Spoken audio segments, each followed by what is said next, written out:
Tube train, सड़कें और बाजार, हर जगह भीड़। जापान की भीड़ में उसका दम घुट सा जाता था, माँ सवाए लाइब्रेरी की भीड़ से, जहां एक जमे गफीर उमड़ आता था।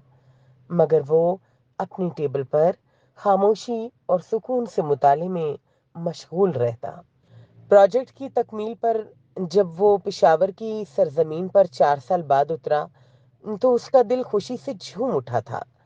पहले ही दिन उसने घंटा घर, किस्सा खाने, गोर गठरी में कई घंटे गुजारे, तो उसका दिल शाद हो गया था।